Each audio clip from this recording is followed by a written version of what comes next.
Magandang balita po ito. 15,000 pesos na medical allowance for teachers with tax exemption.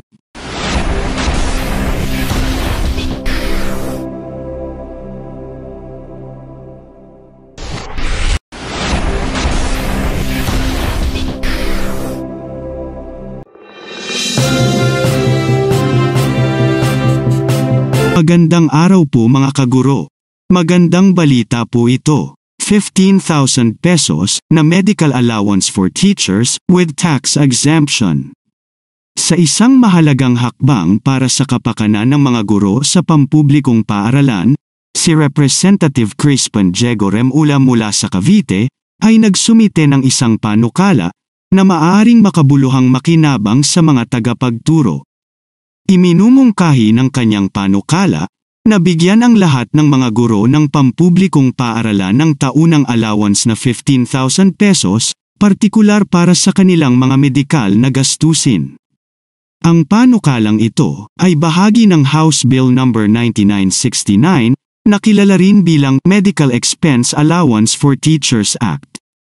Naniniwala si Representative Remulla na ang kalusugan at kagalingan ng mga guro ay mahalaga sa kalidad ng edukasyon na kanilang ibinibigay. Ang panukalang batas ay naglalayong punan ang kakulangan sa mga mapagkukunan at suporta na magagamit ng mga guro para sa kanilang mga pangangailangang may kaugnayan sa kalusugan. Ang kilos na ito ay nakikita rin bilang isang paraan upang ipakita ang pagpapahalaga sa hindi natitinag na pangako ng mga guro sa edukasyon. Isa sa mga pangunahing tampok ng iminungkahing panukalang batas na ito ay ang allowance sa gastos sa medikal ay magiging tax-exempt. Nangangahulugan ito na ang mga guro ay hindi kailangang magbayad ng anumang mga buwis sa halagang ito, na nagpapahintulot sa kanila na ganap na gamitin ito para sa mga medikal na supply at paggamot.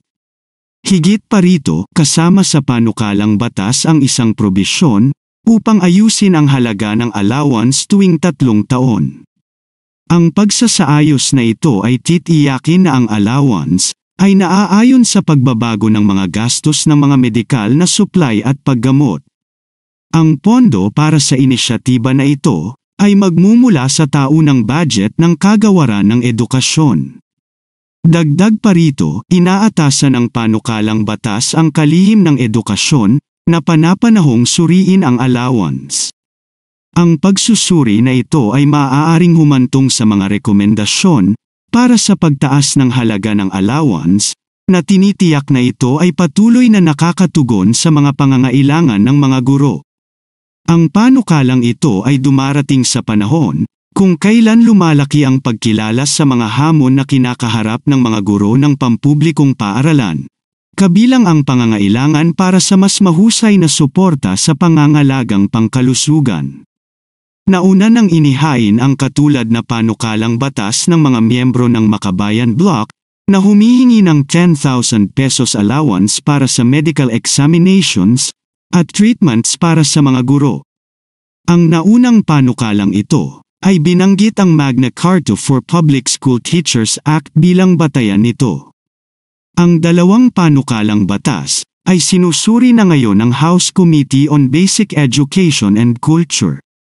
Itinatampok ng hakbang na ito ang patuloy na pagsisikap na pahusayin ang suporta at mga mapagkukunang magagamit sa mga guro ng pampublikong paaralan na kinikilala ang kanilang mahalagang papel sa paghubog ng hinaharap sa pamamagitan ng edukasyon.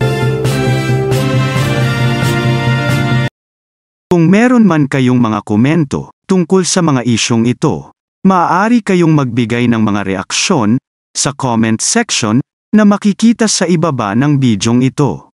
Maraming salamat, at kung ikaw ay interesado ng mga bidyong tulad nito, mangyaring suportahan ang channel na ito sa pamamagitan ng pagpindot ng like, pag-share ng mga video, at kung bago ka pa lang sa channel na ito, please subscribe sa channel na ito at pindutin ang notification bell at piliin ang all upang maabisuhan ka para sa mga paparating pang mga videos.